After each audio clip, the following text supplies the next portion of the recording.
specialist showcase has begun. This was terrible. That just sounds like you're done. I'm sure there's plenty of podcasts working on this. So funny! The following is a fan-off production. They call me Alice in Wonderland. They try to lure me with a man. Go, oh, what do you know? Is that a rabbit hole? Oh, I gotta see where it goes. Off with my head, fell in love again. You lose your head, you lose your heart, fall apart.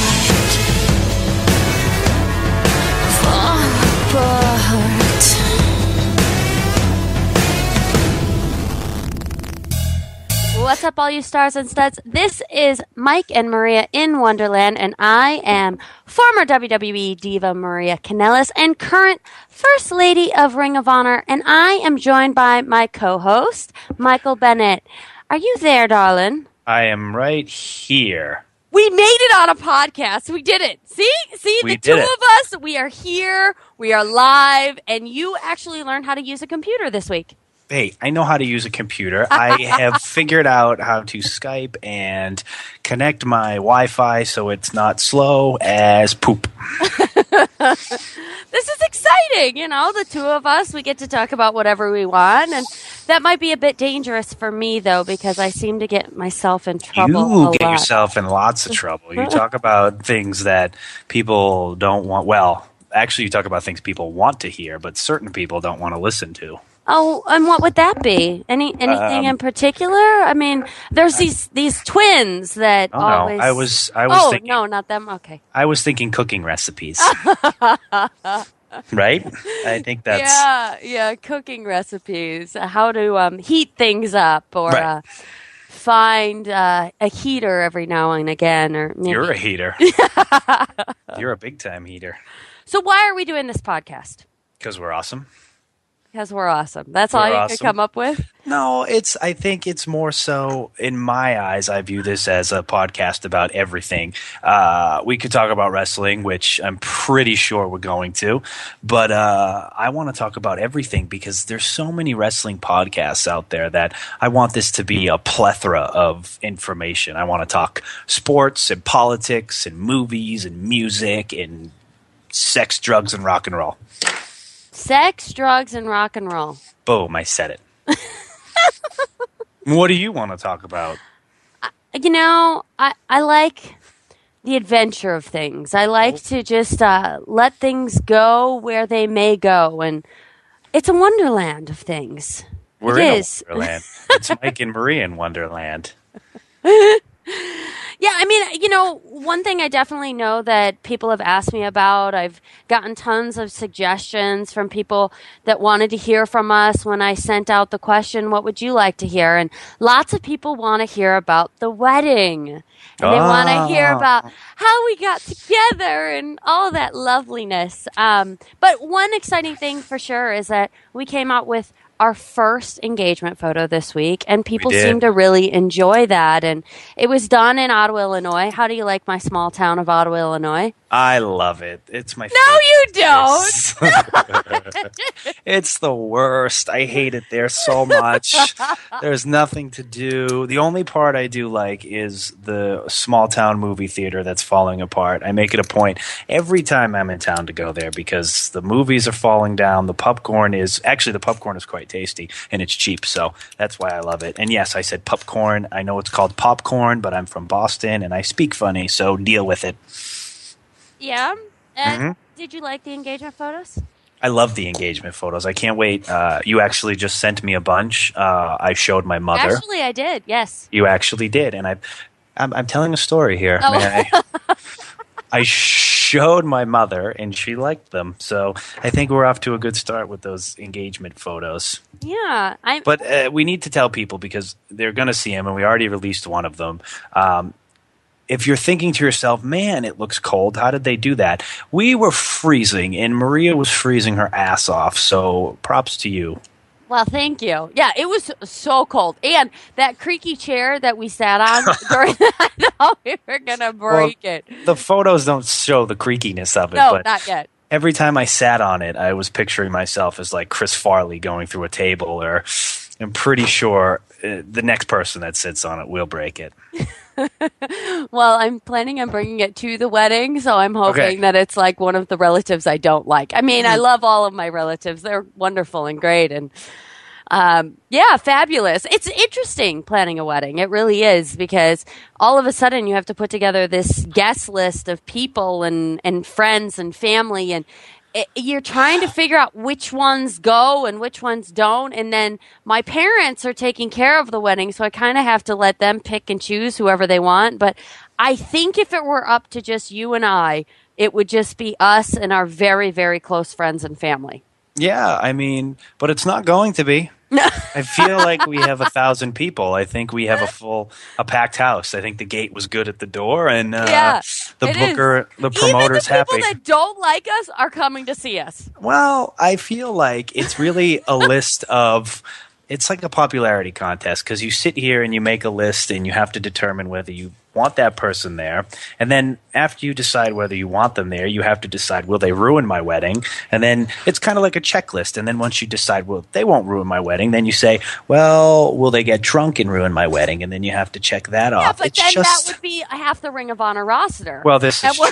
And we're inviting most of them. Well, I guess it's a wrestling wedding, so I guess we have to throw that all out the window, because once you say drunk or party, or that just all goes hand in hand with wrestlers, right? Yeah, it does, definitely. But it's also interesting too, because I come from a hillbilly redneck family and a Greek family, and so I'm half and half. And then we have all of our friends who are, some of them are flamboyant, and some of them are, just don't fit inside the norm. And I think putting them next to one of my, redneck family members might be an interesting thing to watch. Well, I don't see, and that part I think is going to be normal. What I'm most excited about is putting them your hillbilly family next to my family, because none of them have met yet, and that will probably be the first time they meet. And I'm curious to see how hillbilly redneck, very strong Greek gets along with my very liberal, political, and super intelligent family. And my father that hates lawyers, just absolutely hates your them. dad who hates lawyers, and my dad being a lawyer. So this should be interesting, I think. It will be very interesting. And,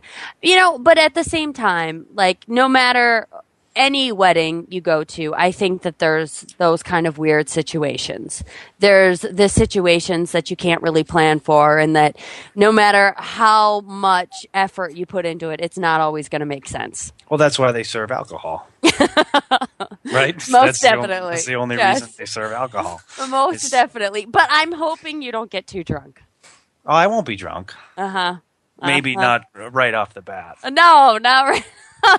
Later on in the night. It's not me you have to worry about. I have some very crazy friends, I think, that people need to worry about. Yeah? Well, by people, I mean you. Oh, thank you. Thank you for that. Yeah. You're welcome. Yeah. Well, I mean, and there's also been the wedding dress craziness that nobody knows about that's happened. Are you going to tell them? Do you dare indulge in that? I don't know. I think you should. I think you should. It was so stressful. I mean, it was a big thing that, like, everybody kept asking me, do you have your wedding dress? And it was one thing that a bunch of people asked me when I asked the question, what do you want us to talk about on the podcast? Everybody wanted me to talk about my wedding dress and the wedding plans, and so all this stuff. But I had a wedding dress in, I don't know, it was probably February of last year. I had a wedding dress. And I was ready, and it was beautiful, and I was like, okay, this works, and I started planning the whole wedding around it. And then a friend. Can I say the name? I don't think you should. Nah, I don't think so. You want to make that person feel bad. This is why I keep you around, because you keep me in check. You keep me. I'm your filter. I feel like once our wedding's done, then you can say it. Okay. But I don't feel like you should, because you don't want that person to feel bad, or you don't want a listeners. A fellow friend. Okay. Friend. fellow I'm friend. censoring you. Oh, don't you dare censor me. I am censoring If I could stab you through this thing, I would stab you through it, but I can't. you. You would stab me. Out of all the things you choose to. What would you stab me with? Your pen? Pencil? A pencil. Number 2? It's a mechanical. Is it sharpened? No, a mechanical. You don't sharpen a mechanical pencil. Oh, it's a mechanical. I thought that was the brand name. I don't know. I don't use pencils. I haven't used pencils since I was 5. Number 2 pencil. You don't know what a number 2 pencil is? Yeah, Did you ever take a test? Pencil that comes after number 1. Oh my gosh. Is it right? Okay, continue with your this story. This is why you're a wrestler. So, a friend that didn't have a clue what my wedding dress looked like. No idea. Never seen my wedding dress. We live in completely different states. We never discussed wedding dresses. Nothing. Right. She had the wedding dress on and wore it at her wedding, and I saw pictures of it online. It was crazy. And me and you, we're sitting in the nail salon, and I'm like devastated in this nail salon. But you won't tell me. I wouldn't tell you. You just start bawling your eyes out. I was like trying to go through it in my head of like, what am I going to do? Am I going to get a different dress, or am I going to keep the same dress? Or, oh my gosh, like people are going to see that and think that I copied. And so all this stuff is going on in my head. So finally I decided what I was going to do. And that's when I told you she wore my dress. You and did. then and you were bawling your eyes out. And I was like, did they screw up your nails? What? No. You can just get that done. Do you not like that color? And you're like, I can't tell you. You don't understand. And I'm like, I know I don't. Tell me. I can't tell you. It has to do with the wedding. And I'm like, well, I'm part of this wedding too. Will you just tell? I can't tell you because it has to do with my wedding dress. And I'm like, all right, well, here it will get better, dear. It's okay. You're okay. Don't worry. I got you. And then, I know you don't have me. I can't deal with it. I'm like, I can't help you if you don't tell me what's wrong. And then you say, well, this is a wedding dress someone else wore and I don't understand. I'm like, oh. So through all that, I got that someone was wearing your wedding dress. And then I proceeded to give you lots of hugs. Well, I appreciate those hugs. So I had to find a new dress. And dress 2.0 is much better than the first one. It totally is. It totally is. You haven't seen it, though. You're not going to see it. I have no clue. I'm never going to see it? That sucks.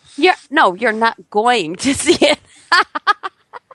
Wait, you're not going to wear it to the wedding? No, I'm just going to keep it to myself. It's going to be in my personal closet. You're not going to see my tux then till the day of the wedding. It's going to be like the Dumb and Dumber tux. No. Okay. No. It'll be like You wouldn't even like that. You say that you would like that, but you wouldn't like it. I like looking spiffy.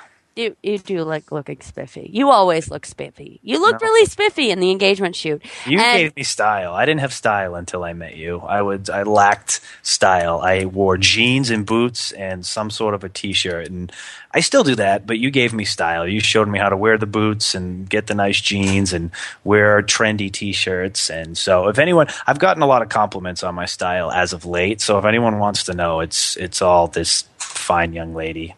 And if you want to talk about Mike Bennett's style, you can go to fanoff.com/forum/.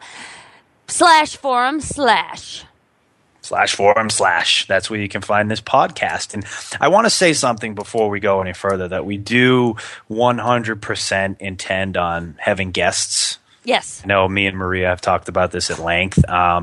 And if you guys have ideas, tweet us, Facebook us, whatever, Instagram us, who you think would be good guests. And we're not going to solely focus on wrestling. We're actually trying to get away. We're going to talk a lot about wrestling. I don't want our wrestling fans to come on and be like, well, they're not going to talk wrestling, so let's get out of here. I want to talk wrestling because it's obviously my life that I live, and so I want to talk about. Yeah, I do it on the side. That's what people think. Yeah, I dabble here and there. Yeah. I've only been doing it for 12 years, but apparently to most. Why do you think fans, that is? Can I ask you why do you think that is? Why do you think that you don't receive the respect you deserve? You've been in this business for a very long time. I have. I don't think you receive the respect you deserve. But why do you think you don't? You know what it is I don't. I think it has to do with a mixture of things. A lot of it has to do with how I wrestle. A lot of it has to do with who I know in wrestling. it's a complicated thing, and I didn't really get national publicity until the last 3 years, 4 years. So, and people didn't know I existed, but I did. I was on the Indies for 9 years before I got my Ring of Honor contract, and I think it's I don't want to say I'm an old school wrestler because I'm not. I just strongly and firmly 100% believe that a lot of wrestling today is way too much and the fans can't comprehend it. And there's a reason why that kind of wrestling isn't in a main spotlight and selling 20,000 seat arenas. It's because people can't comprehend it and they still want to be told a story of good versus evil. And I think that's the case with you, but I also think that it has to You tell me. Let me ask you. Why do you think a lot of wrestling fans think I absolutely let me pitch it a different way. Okay. Throughout my career, it's gone let's say once I started with Ring of Honor. Okay. I have a lot of respect from guys I admire and my icons and my role models and people I grew up watching have the respect and they enjoy my wrestling and believe in me and have helped me out unbelievable. So why is it that I can connect with them, but when it comes to wrestling fans, I don't, or they don't like me, or they think I suck? 1, you're a heel. 2, I think that you aren't pushy. You're not pushy. No, I am. I'm very pushy. Oh, this. I think that has a lot to do with it. I think that you aren't pushy and you're a very humble guy. And the fact that you're humble sometimes I think comes off as you haven't been around as long as you have. But I definitely think that your career has changed in the last 2.5 years. Oh, it definitely has. Mm-hmm. My career has changed from when I first started with Ring of Honor. I believe I've gotten better, but when I first started with Ring of Honor, I didn't think I sucked. But even to this day, Ring of Honor fans think I suck, and a lot of wrestling fans think I suck. But I don't. It's quite a conundrum because I have the respect of my peers. It would be like. I'm only going to say this because I have a man crush on him. If, let's say, for Tom Brady, he puts up all the numbers and he's an amazing MVP type player. All his peers admire him and really hot. him, and really hot, and he's a man and a man's man, and he's going to win the Super Bowl this year. And so it would be like him still being Tom Brady, and all his peers and all the veterans think he's the greatest QB of all time, and then all the fans say, no, he sucks. He sucks. Well, he sucks. Wow, you just put yourself on quite the level. Well, you told me I'm not pushy. I'm being pushy. I know what I'm worth. And I'm going to say this. This is breaking news. We need a breaking news. Breaking news. Do we have that? I don't know if we have that. We can plug it in later. I'm going to go out on a limb and say, wrestling fans, when you say I suck or I can't wrestle, you are wrong. I am one of the best wrestlers in the country and the world right now, so suck it. I went there. That's all I have to say. And that's what I truly believe. So who do you look up to in wrestling? Who do I look up to now? Since we don't have anybody to interview, I'm going to just interview you. All who right. do you look up into in wrestling? Well, I mean, there's so many people that I look up to. Oh, don't give me the political answer. Come on. You're just talking to me. Nobody else is listening. I wasn't giving you the political answer. You interrupted me while I was telling you my answer. Once again, thank you. You're quite the interviewer here. Thanks. Go ahead. You talk now. What I was saying is there's lots of people that I respect. I mean, I could list a million people. Do you want me to tell you who I respect or who I enjoy working now or what? What would you like? I would like, who do you respect? Currently, or who have I looked up to? Currently on the main roster. The Ring of Honor main roster. Yeah. We can start there and then. Yeah.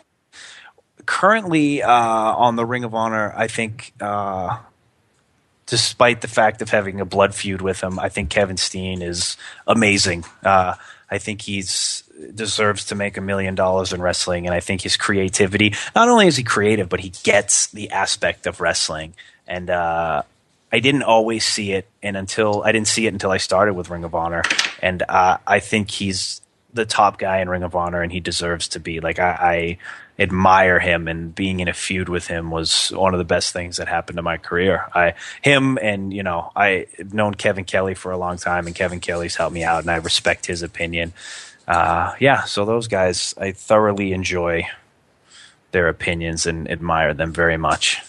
Okay, so what about WWE? Ooh, WWE. This is going to sound weird because I know a lot of indie wrestling fans and internet wrestling fans think he sucks, but I admire Cena. Being the top guy for that long, it's just, I don't know. He just is. He's him and I know they're two opposites, but him and Punk, I admire Punk for how he got there and being told he can't do it, because I don't think we're in similar boats, but I understand the feeling of that sounds really bad, really, really bad. But go ahead. Why does that sound bad? It just sounds bad. Go ahead. Being in similar boats. Go ahead. Does it sound dirty? I'm confused. No. I don't understand. You have Go ahead. Filthy mind. I do. Go ahead. But I understand. I'm not a boat, by the way.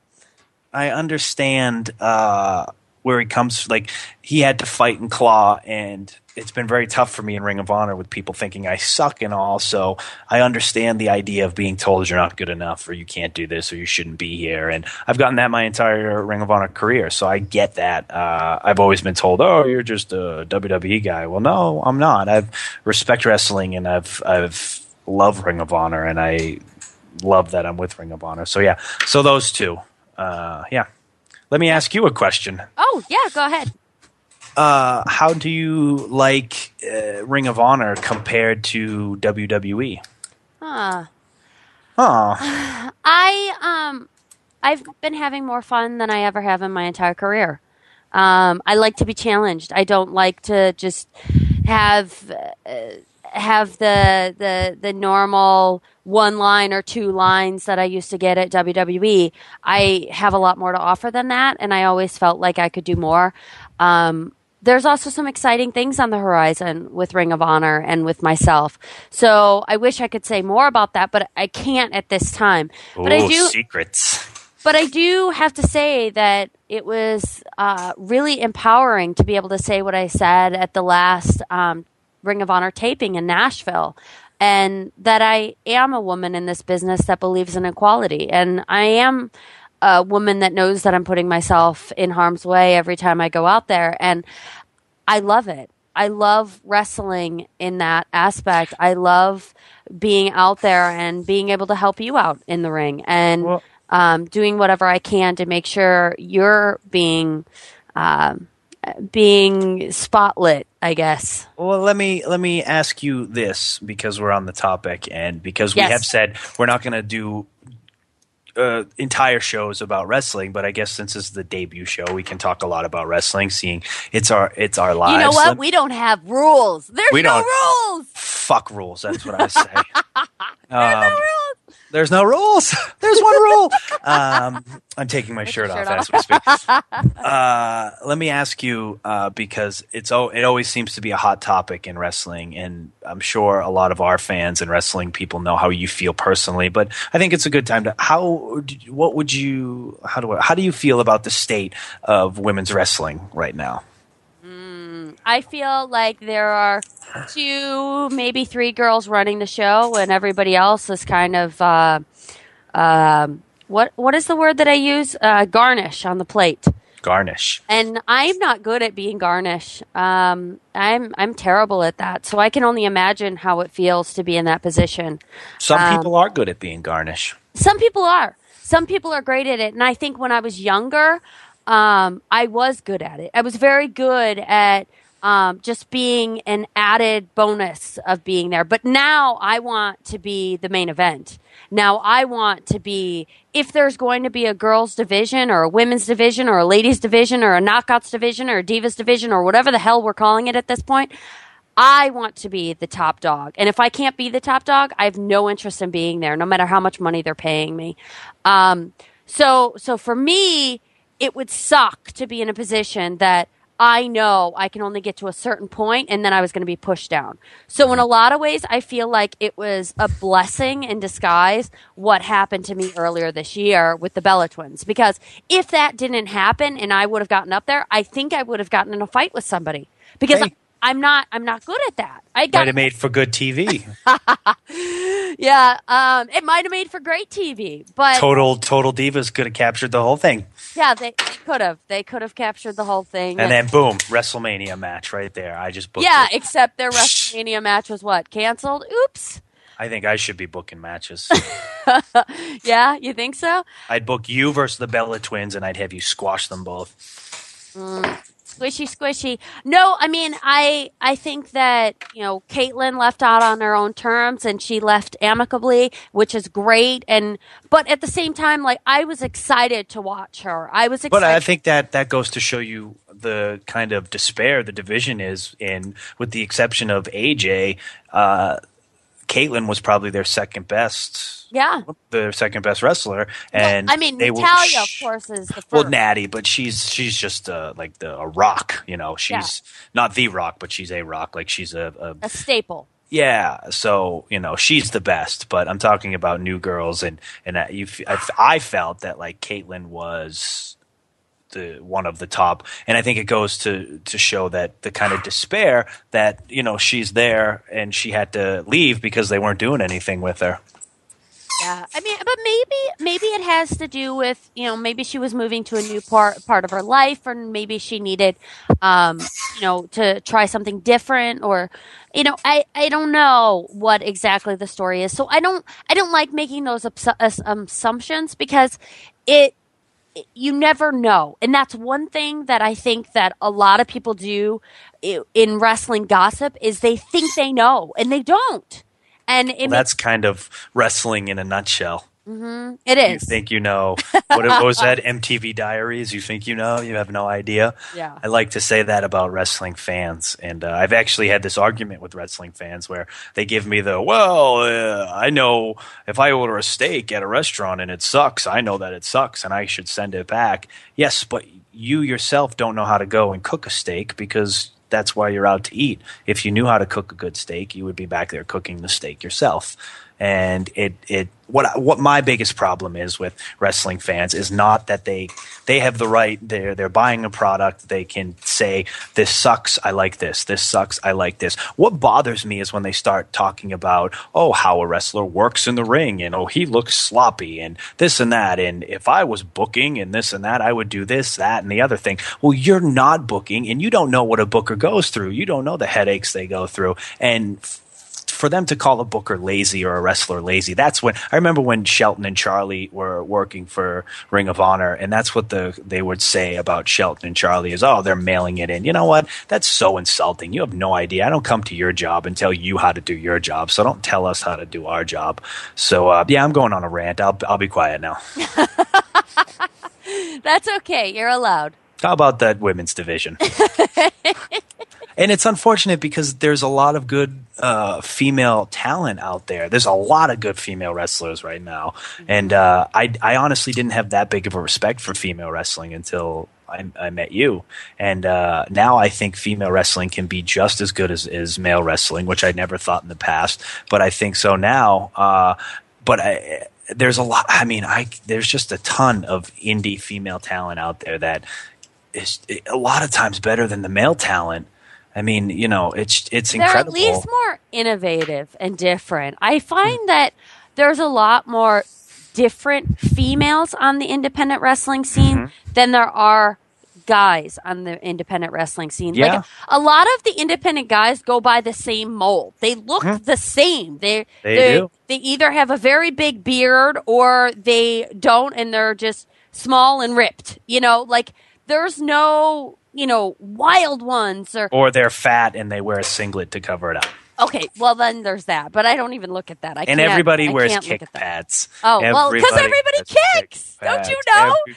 Everybody kicks. Kick pads. Wear boots. You're a wrestler. Like, kick pads are okay. Some guys can get away with it, but wear boots. And if you're gonna wear kick pads, wear boots underneath. Like sometimes I wear kick pads. I don't kick, but I wear them as boot covers because they're shiny and cool, and I like to look like a star. Just you don't have to wear kick pads. Wear boots. Be a wrestler. Make Terry Funk proud. It just drives me nuts. What direction do you want to see wrestling going, since you have such a heated opinion about it? I want to see better storytelling in the ring. I want to see guys stop doing. I want guys to continue to do the innovative stuff that they do, but I want them to stop throwing it all up right at once. Like, if you're lucky, you have a very long career in wrestling. Why in the blue hell are you going to do every single move that you know at a show in front of 100 people? Or if it's a Ring of Honor show, why are you going to do it at a house show when we have pay-per-view and TV? Or can I give you a counter of that? Yeah, please. Okay. My opinion of tons and tons of moves. Sometimes I think if you can do all of that stuff and you're not going to hurt yourself, why not do it for the excitement of it? Why not do it to try and get in front of a crowd that's 20,000 people or 90,000 people? See, and I don't understand the matches that don't make sense and have a million moves in them. But there are some guys. Take the Young Bucks, for example. I don't care what they do out in that ring. If they were to go out there and jump off a 90-foot ladder into a tiny blow-up pool, I would get excited about it. Or they could just do a little dance, and I would get... But I'm not saying don't do all the moves. That's not what I'm saying. I'm saying have it make sense. It doesn't... You have to look at a show as... the card is a whole show, and there's usually 7 or 8 matches, and if you go out there and you're the first match and you do everything, why the hell are the people going to stick around for the main event? We're in a spot now luckily at Ring of Honor, if the main event's Kevin Steen versus Chris Hero, people are going to stick around because Kevin Steen and Chris Hero are stars. But if you're at an indie show and the main event is, the anal assassin versus the bloody the bloody vagina? What are you going to say now? This is terrible. Then why are people going to stick around if they've already seen everything? And it's okay. You can do. I'm not saying don't do a ton of moves. I'm just saying I don't think people truly understand what it means to tell a story in wrestling. People pretend they do because a lot of the old timers and vets were like, well, back in our day we told stories.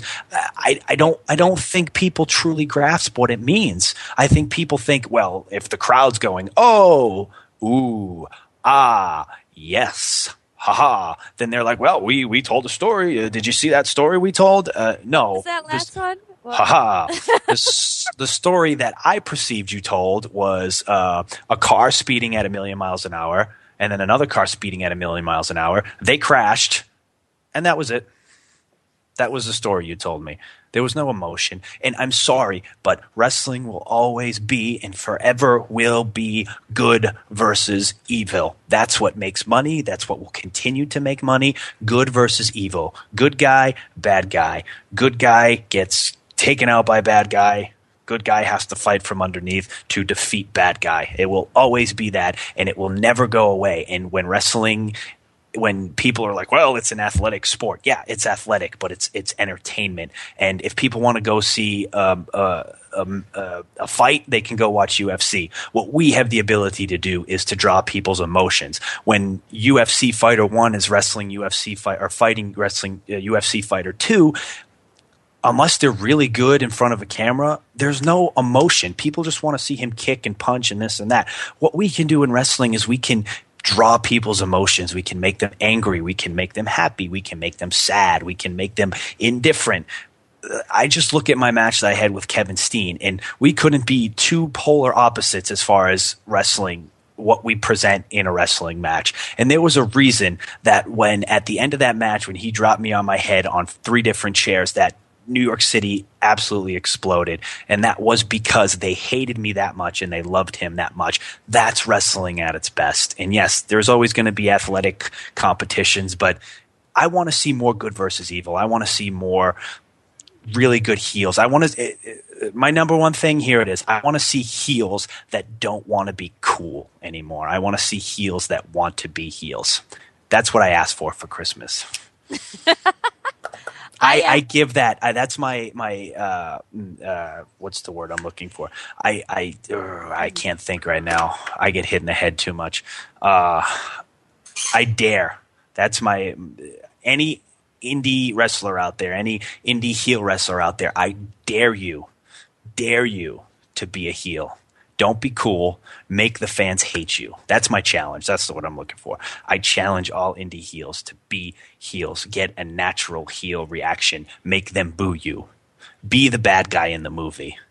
There are cool bad guys, but the Joker, as cool as he was in Batman, was still a bad guy, and you still wanted to see Batman win. Be a bad guy. I'm done. Are Peace you done? Did you just throw your headset? Did you throw it? I threw my headset and then ran over because it's very expensive. I think a lot of people are going to end up hating me after this podcast. Oh, man. No, they're not going to hate you. I mean, they already hated you. That's true. They, I don't think they already hated you. I can only go up. The interesting thing about you is that they hate you until they meet you, and then once they meet you, they don't hate you anymore. Well, what's it they always say about wrestling? That the nicest guys are always the bad guys on TV. Uh-huh.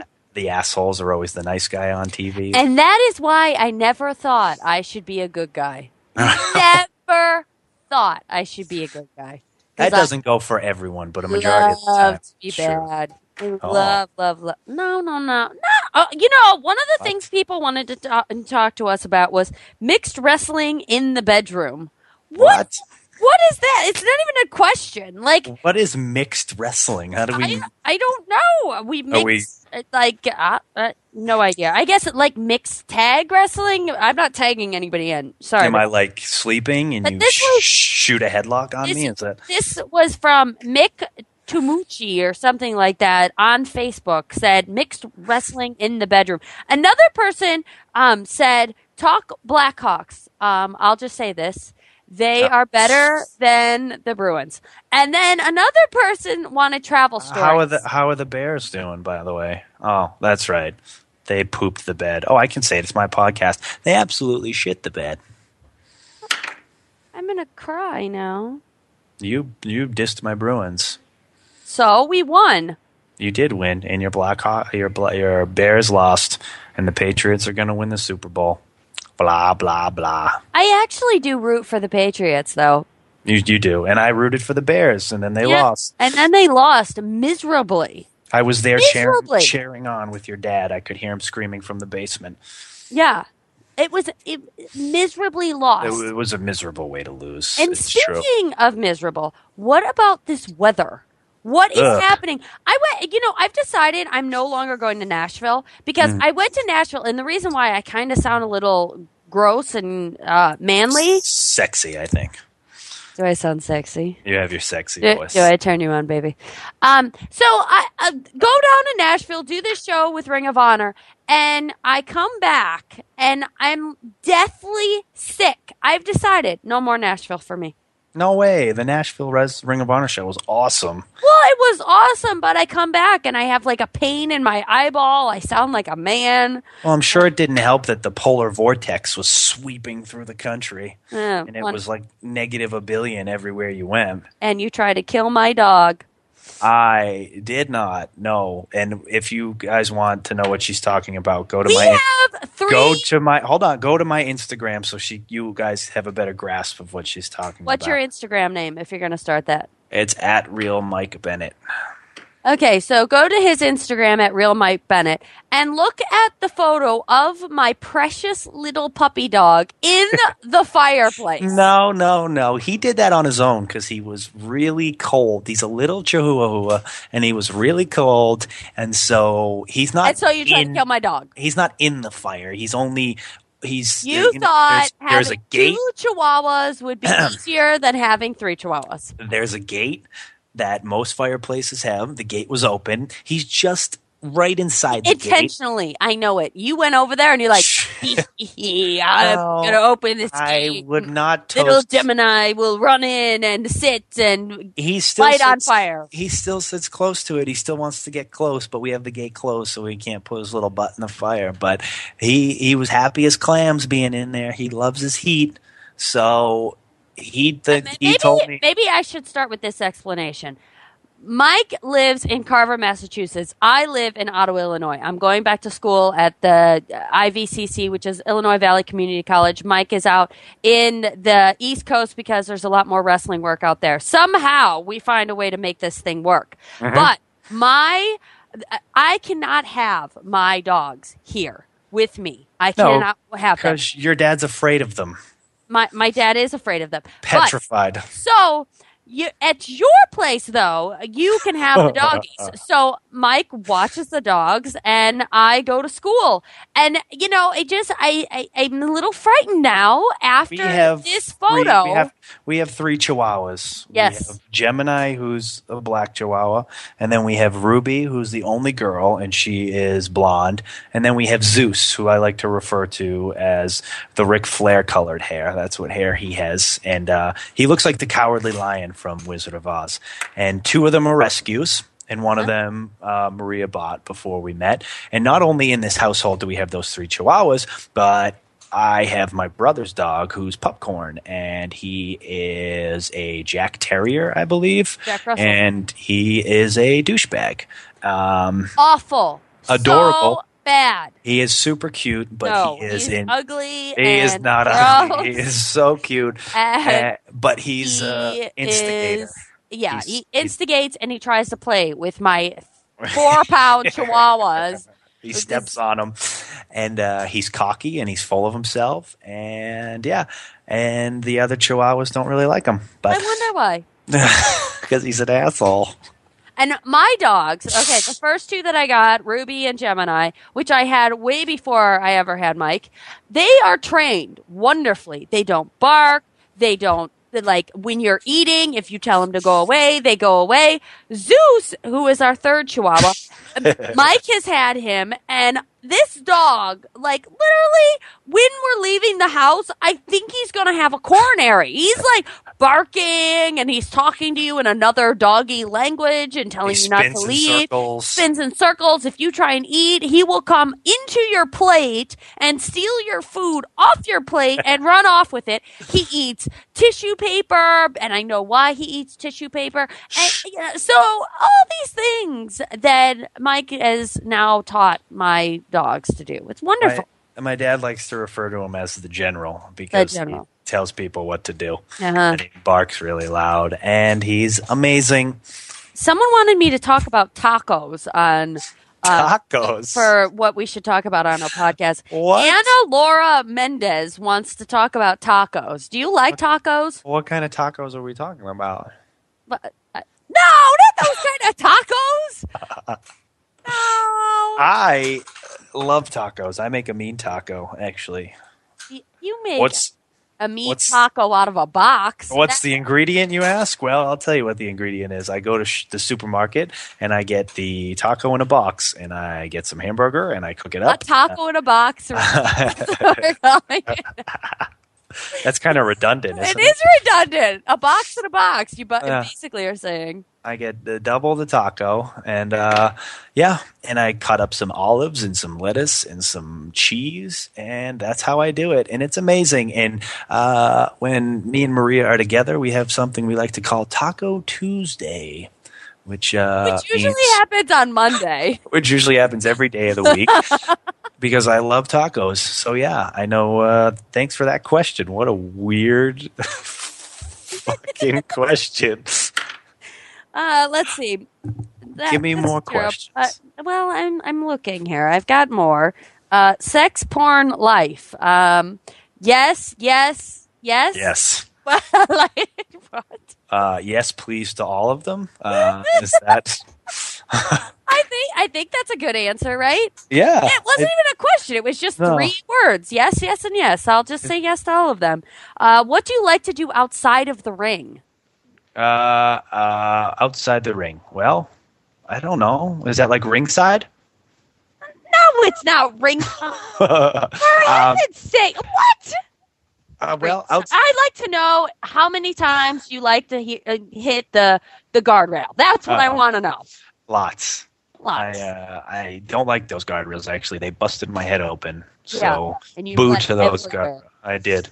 It was kind of sexy. It was It hot. It was sexy. Do you want to know something about a lot of women in wrestling? We think it's hot. Oh. We do. When guys get, sweaty and bloody, and we don't want to hug you after because then you mess up our hair and you get sweat in our hair, and that's gross. And I don't, But they watching it, that is why I think a lot of women are so into, because it is sexy. Two men just like, rah, it's sexy. Yeah.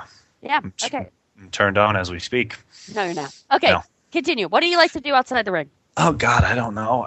Obviously, I love going to the gym, but... Obviously. What is that supposed to mean? What Well, a douchebag answer! Well, Obviously. Obviously. I mean, you did Wasn't there a say... guy at the tryout you were at that said something similar to that? You don't have to say his name. But wasn't there a guy at the tryout that said that? No, it wasn't that. They asked him if he liked being in front of... They said, you look like you like being in front of the camera. And very douchey, he kind of like...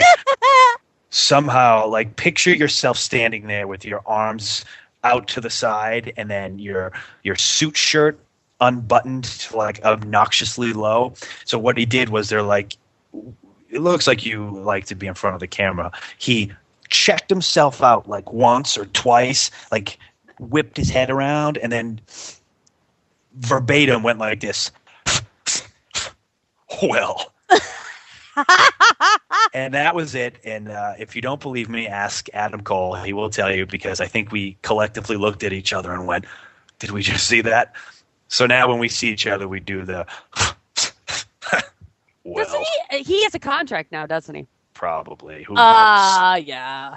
Who knows? Boo that guy. Boo that guy. You know, believe it or not, I'm very big into politics. I have a CNN addiction. My parents got me into politics. I love talking politics. I love history. A lot of that fun stuff. I love watching. Why history? Why do you like history? I don't know. When I was younger in school, I always had a weird fascination with the Revolutionary War. And ever since that, my history kind of peaked. And I love learning about where we came from. And I had a big fascination with the civil rights movement. That's why I'm such a big fighter for same-sex marriage and equality and homosexuals. I love the No Hate campaign. I'm a big proponent of equality. So... that's why I'm always tweeting, or I know, I should keep my tweets to myself, or don't tweet what you feel, but screw that. If you feel something, speak your mind. I'm a big fighter for equality in marriage. So if you don't like that, then this probably won't be the podcast for you, because I really have no tolerance for hateful people. And I think that's all it is. People can hide behind the Bible all they want, but you're just hiding because you're a coward. You could say it's unnatural all you want, but people said that about African-American and white people getting married. Well, that's unnatural. Well, you learned from history. They're idiots, didn't you? I'm a big fighter for equality. Maria actually set up all the no hate shoots and the campaigns, and I'm a big, I'm very highly in favor of what they do. Yeah, there's some nice people over there. Nice. They're wonderful. Nice, wonderful people. And we're trying to set up another shoot for the weekend of WrestleMania. We have 2 shows that weekend for Ring of Honor. And so we're trying to do this No Hate campaign down there when there's going to be more people and more opportunity to get more people involved. So definitely everybody that's listening, look out for it, because it's a really good cause. And I have to butt in real quick. I have to give kudos to the Ring of Honor locker room for the amount of people that showed up. A lot of the guys and the girls who were not only showed up and took the pictures, but were overly excited and ecstatic to do it. I think it just goes to show the amount of class and integrity that this company has, and more importantly, that the talent has. And I'm so proud to be a part of that group of guys and girls who stood up for something they believed in, and said to wrestling, I think, has had a stigma of being like a man's sport, and we all kind of stood up and in one voice said, times are changing, and we're going to be on the right side of history. So either get on or be on the wrong side of history. So I'm really proud of all those guys and girls who did do it. And and they got creative with it. And Truth came up with like the whole white outfit, and it was incredible. And everyone, and Adam Cole took the picture with his world title, which I think is such a representation of what this company really is. And again, it's a representation of who he is, too. I think, and this is why I love Ring of Honor so much, I think Ring of Honor is the future. I honestly, I believe that since I watched it in 2005. I think that Ring of Honor is the future. We are one step ahead of the game in every single sense of the word. We push the envelope. It gets, tense and it gets stressful sometimes, but we are the future. And we believe in what we do. Yeah. And it wasn't just totally apparent when Roddy Piper was there.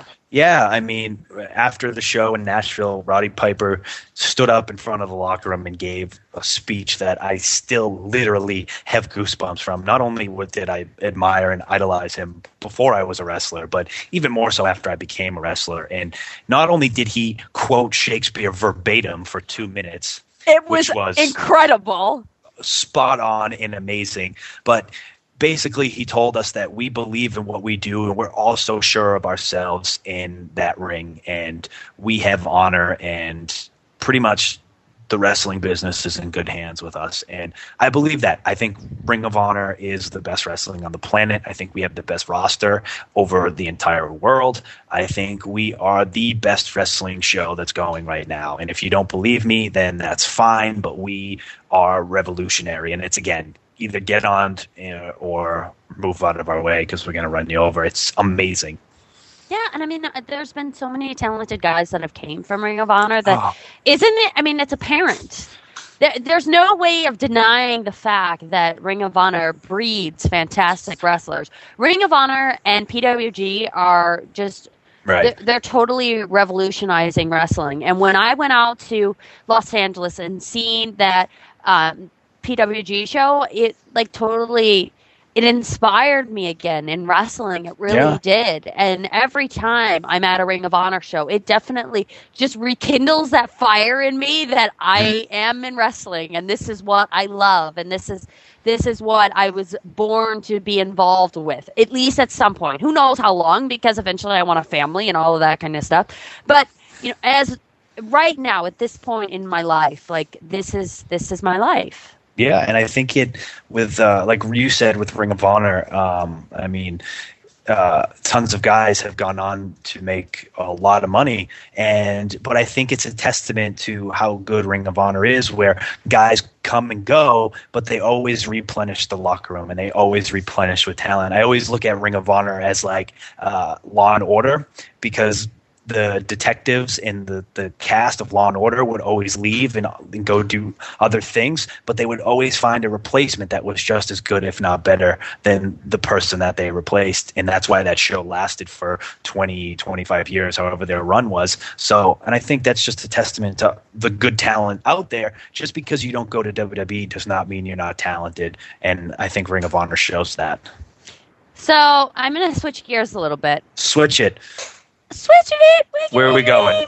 Okay, people want relationship advice. Yes. All right. We should have like a call-in segment where people ask for relationship advice. We could. I mean, ask Mike and Maria. Well, she's really just not turning me on in the bedroom as much. Why not turn you on in the bedroom? No, I'm not saying you. I'm not. Yep, well, I really find. So. Oh no. Oh no, you're gonna have a headache all of a sudden. I have a headache. No, that would be you. You would be the one. You can't even finish your pizza, so no. Yeah, I'm quite the party animal after shows. I'm ready to sleep. I'm ready to watch. Relationship advice. It's hard to give relationship advice without a specific question. Like we need, well, let's talk about what our situation right now. He doesn't wash his socks. Well, tell him to wash his fucking socks. It's pretty easy. I don't think that's the question. Oh, okay. I don't think it has to do with socks. Really. Do they want to know how we keep the spice alive in our relationship? I would hope not, because that's easy. We just never see each other. Super spicy. We just don't see each other. The trick is to see each other Saturday and Sunday, then take 3 weeks off, and then see each other for a couple of days, and then 3 more weeks off, and then every now and then some surprise visits. Mix up the holidays, and voila, relationship solved. Perfect. Long distance relationships are tough, so I'll talk about that. They are the shits. They are. They're very tough, but I definitely think that you have to consider a few things if you're going to be in a long distance relationship, if I can say the word. Relationship. Then, one thing for sure is you can't be a party animal. You can't go out every single night and still expect to keep a relationship going, because your time talking at night, or your time like being able to FaceTime or whatever at night, is really important. And it also, if you're not going out every single night, then the questions go away of where were you and what were you doing and blah, blah, blah.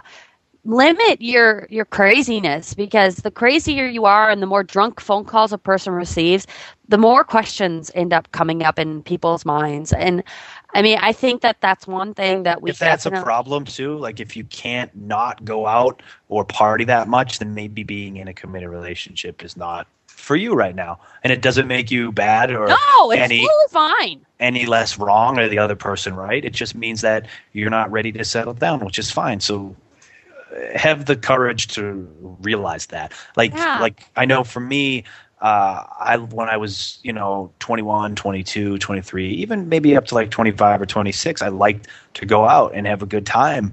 I don't, and then once me and Maria started dating, my time wants to be with her. And if I can't go out with her and have a good time, then I stay in and I focus on other things, my career, or, I'll play Madden or something, or it's just, but there's no desire. I'm not like, I got to go out and rip the town up. Woo! I always wonder, like, what are people doing? Like, okay, if I'm not going out to, like, go pick up some dude at a bar, then what am I doing at the bar? Like, what is my focus? Like, what? Maybe some people just like to have some peanuts and a beer. Have some bar trail mix. Gross. Nobody. Sometimes I just like to dance.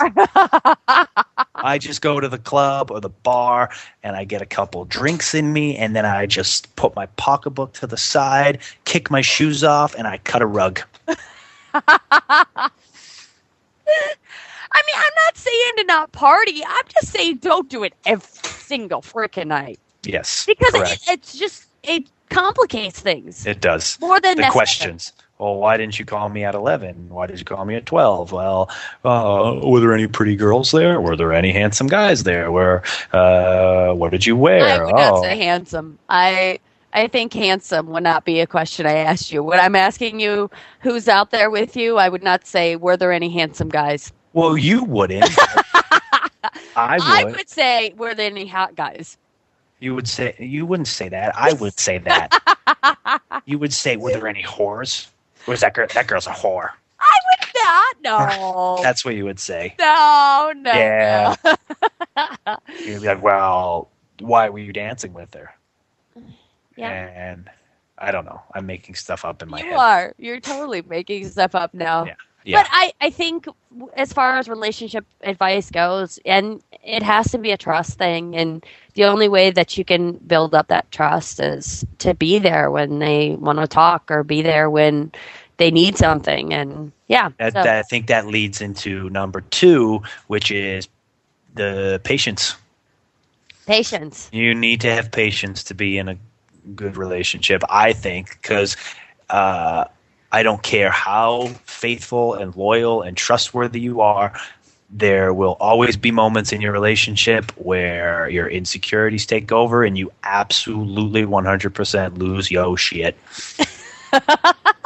And you have to be patient with that other person, because let me tell you, getting mad at them or fighting with them does not make the situation go away. No, it makes it Because crazier. you have to talk to them, because you have to understand that there will be a time when the roles are reversed, and you want that person to be understanding. And it's hard, because if they're accusing you of something, or they're mad or this and that, and they're screaming or crying, and you're like, I didn't do it, I've been sitting here playing Madden for 24 hours, what are you talking about? Then you have to be understanding and just talk them through it. It's tough, but I always think that if you truly care about that person, then it's really easy. Like, I know for me, it's super easy to be patient with you. I don't have any problems. Yeah. Yeah, it's easy. I think it's what I always say to you is there's no other alternative. I'm spending the rest of my life with you. There's no other alternative. So you're up. Number 3. Number 3. We'll do 5. We'll have a top 5. A top 5. Whoa. Number 1 is don't go partying and give your time. Number 2 is patience. Number 3, hit me with it. What do you get? Number 3 is no matter what the person's like bad qualities are, the next person you date will have bad qualities too. So you have to know, like, whatever it is that you think is so bad about this person, you have to know if you can deal with that or not. If you can deal with his dirty socks being in the wrong place, and she is obsessed, it takes obsessively long amounts of times in the bathroom, and whatever those situations are, if you can deal with those things, then don't be looking for something else, because the next person will have some really horrible things too. And we all do weird stuff. We do. Every one of us. Things. Mike thinks that he's skinny all the time. Like, skinny no matter fat. How big he gets, he tells me how skinny he is all the time. Skinny fat. Yes. And I think I probably tell Mike that I'm too big, like, I don't know, every day. Mm-hmm. So, like, but that's okay. No, you say, you are my chunky monkey fiance. That's what you say. I am the chunky monkey fancy. The day starts out with that. You look in the mirror and you go, chunky monkey. Yeah, and then you tell me I'm sexy Lexi, and we're good to go. We can start our day then. Skinny mini. We're off to the races. Good to go. If you like dwell on those things, because every relationship has them, but if you dwell on them, then it's just going to make everybody miserable. Yes. But if they have terrible qualities, like if they're a cheater or a liar or a thief. Well, you're dating the wrong person. Get out of that relationship, move on to the next one. But if they're like simple things, learn how to deal. Pick up the socks, throw them in the hamper yourself. Everybody has them. Yeah. So, 4 for you. 4. Laughter. Laughter. I'm sorry, I don't care if you're the most serious person in the world, or you're the president of the United States, or your job is super serial. You have to laugh, and that's key. You have to be able to make fun of yourself and each other, and you have to laugh. You have to laugh in a relationship, because if you don't have laughter, I believe that you have nothing. Nothing. Am I wrong? No, you're totally right. You have to laugh. You That's do. the fun. Because when you're at the airport and you have $0 and you're hungry and your plane's late and your luggage is lost, you still have to be able to laugh. You need someone that'll make you laugh. And I'm sorry, but times are shitty, or if you haven't slept in 4 days and it's on to the next town, you need someone that when you hit that bed that you can just laugh at the stupidity of life, because life is dumb and the business we're in is stupid and funny, and you won't get out alive if you don't laugh. Good. And I would say number 5 is drum have roll, a plan. please. Oh, there's a drum roll? I'm Okay. doing it.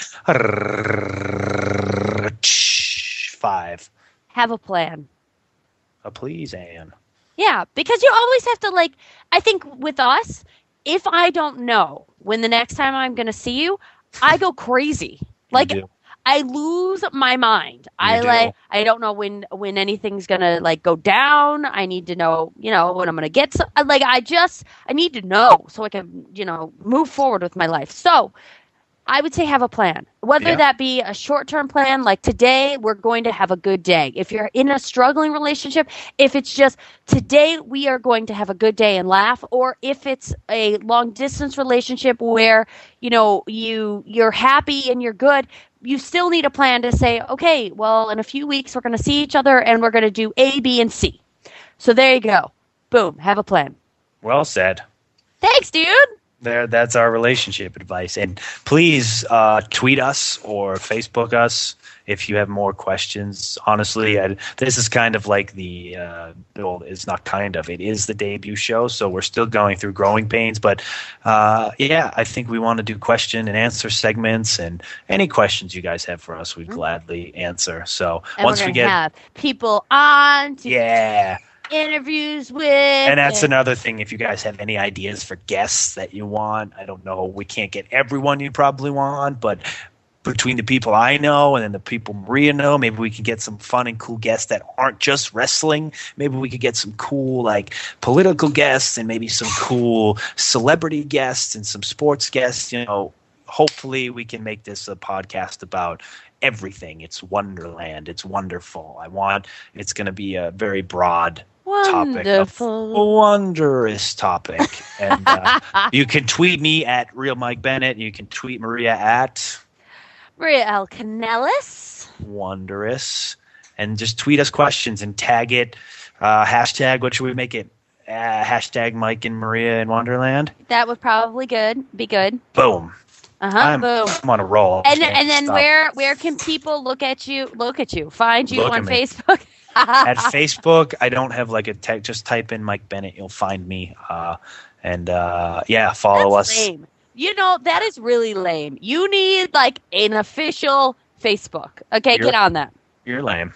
Get on that. You need your official Facebook. I need photos of you as a child. And I also need addresses for the wedding. And I'm putting this officially out there. See, so this is what goes on. When she can't get a hold of me on the phone, she's getting a hold of me through this podcast. I need addresses. To be able to, send invitations out to your family members for our wedding. So please send those to me, Mr. Michael Bennett. And how can people listen to, hopefully, this podcast that goes on for many, many years? How can people listen to it? Just search for Mike and Maria in Wonderland on iTunes. You can find all the new episodes at mikeandmariapodcast.com. And before we go, because it sounds like we're wrapping this up. We are wrapping it up, but I have more things. No, we'll save it. Save it for next time. No. I need to tell people. My Facebook is official Maria Kanellis. My website is mariakanellis.com. My Instagram is just Maria Kanellis. And you can watch us both on Ring of Honor Wrestling every week. Before we go, we were talking about women's wrestling. Sadly, Mae Young, I don't know if she's passed away yet. I know she's taking off life support, and I think she's going to pass away fairly soon. Talk about a incredible, inspirational woman who has touched so many people's lives in wrestling. And if you want to talk about women's wrestling, she epitomizes it, from the stuff she did way early on in her career to the stuff that I remember her doing, where getting powerbombed off the stage by the Dudley Boys. I think, and God bless her, and what a pioneer in the wrestling world. So sad. I had the opportunity to work with her a few times at WWE, so thank you. Yes. And thank you for everything you did for women's wrestling and wrestling in general. Yeah, thank you so much. And now I don't know what to say after that. I think that's a great way to end the show. We'll dedicate this show to Mae Young for paving the way for people like you and me. And hopefully this podcast will be on for many, many years, and we hope you enjoyed it. We will have guests and talk about whatever you guys want. So please, it's really an open book, this podcast. So shoot us your ideas, and we kind of want to make this a podcast of all our fans. We're fan friendly here at Maria in Wonderland. But not we're fan friendly, but not family friendly. Ooh. What? No, I don't know. My family. So yes, so thank you for listening. Thank you for listening. And until next time. Off with my head, I fell in love again. Off with my head, fell in love again. You lose your head, you lose your heart. Off with my head, I fell in love again. Off with my head, I fell in love again. You lose your head, you lose your heart. Fall apart.